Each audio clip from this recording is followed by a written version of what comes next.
Big up. L'une des choses que nous regrettons toujours dans notre vie lorsqu'il est trop tard, c'est la négligence de l'éducation de nos enfants. C'est le fait d'avoir abandonné l'éducation de nos enfants au profit de nos affaires.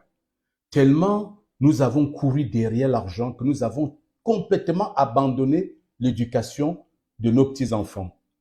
On a préféré confier la tâche aux employés de maison parce que nous sommes très occupés par les affaires.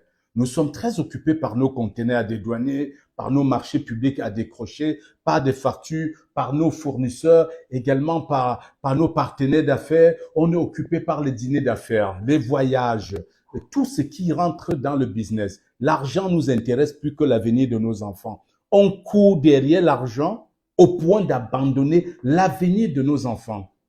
On est prêt à payer des écoles les plus chères pour les enfants. Mais on est incapable de trouver un petit moment pour ouvrir le cahier de l'enfant et lui poser des questions, pour l'assister et pour lui demander de faire ses devoirs, pour juste lui montrer qu'on reste parent, qu'on reste le papa, qu'on reste le maître de la maison, qu'on doit suivre son évolution. On paye les écoles les plus chères, comme si ce sont ces écoles qui devaient éduquer nos enfants. Non. Le travail de l'école n'est pas d'éduquer nos enfants. L'école est là pour instruire nos enfants. L'éducation est faite dans le cercle familial et par les deux parents, pas un seul. Mais malheureusement, beaucoup de papas ont oublié leur mission première, l'éducation de leur progéniture, le transfert des valeurs à nos enfants. Ça passe par nous. Malheureusement, à cause de l'argent, on a confié la tâche aux employés de maison. Voilà une ménagère qui doit venir éduquer notre enfant alors qu'elle-même ne s'en sort pas avec ses propres enfants. On ne sait pas à quelle heure les enfants vont à l'école. Même si on a payé des voitures et des chauffeurs pour les accompagner, on ne sait pas à quelle heure ils rentrent, on ne sait pas ce qu'ils font à la maison après les cours, on ne sait pas avec qui nos enfants traînent à l'école, traînent au quartier. Et c'est comme ça on est surpris un matin d'apprendre que nos enfants, notre fils est devenu un super délinquant. Et un matin, on apprend même que notre fils fume, il sniffe, il se shoot.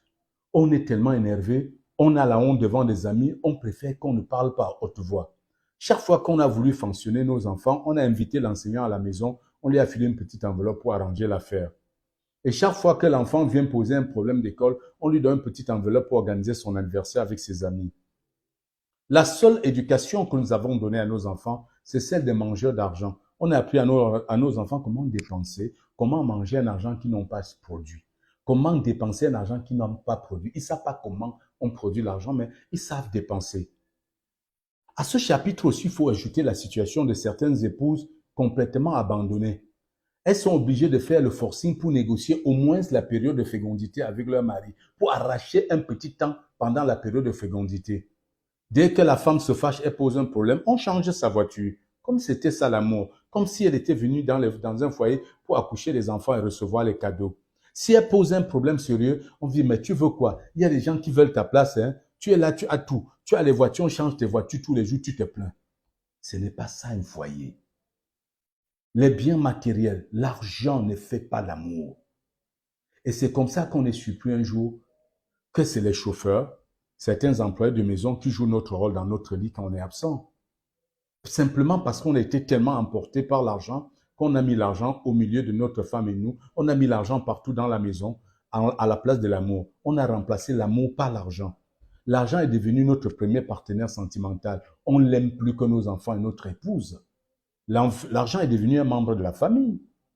Malheureusement, c'est une stratégie que nous payons cher quand il est bien tard. C'est quand l'âge nous gagne qu'on commence à être fatigué. On commence à perdre l'énergie. On a besoin d'un relais pour souffler. On a besoin de quelqu'un qui va prendre le relais. On a besoin d'un de nos enfants pour poursuivre le travail. C'est à ce moment qu'on constate que derrière là, il n'y a personne. On regarde à gauche, on regarde à droite, personne. Notre fille est tombée enceinte de quelqu'un qu'on ne connaît pas. Elle est aussi dans ces élans-là, dans sa part de drogue. Notre fille est dans des histoires de prostitution, dans des conneries. Pourtant, on a l'argent, on est riche. On a honte et on cache notre honte. À quoi ça sert des comptes bien bourrés d'argent? À quoi ça sert des poches bien pleines? À quoi ça sert des comptes bancaires bien chargés avec des enfants complètement pourris? Quelle est la véritable valeur que nous défendons? Pourquoi nous courons derrière tout, sauf ce qui doit être la véritable valeur de la famille? Qui prendra le relais? Et comme ça, après la mort, on est étonné que notre famille devient un champ de bataille. Les enfants se tirent dessus à balles réelles. Les enfants se battent par avocat interposé parce qu'on ne leur a pas appris les valeurs de l'amour. On leur a dit qu'il n'y a que l'argent qui comptait, que le premier membre de notre famille était l'argent. Mais souffrons que c'est l'argent qui leur parle désormais, qui ne se regarde qu'en termes d'argent, qui ne voit la famille qu'en termes de biens. Alors, il est temps de réagir. Il est temps de réagir. Il est temps de changer. Il est temps de faire quelque chose. Sinon, demain, il sera trop tard. En bon entendeur.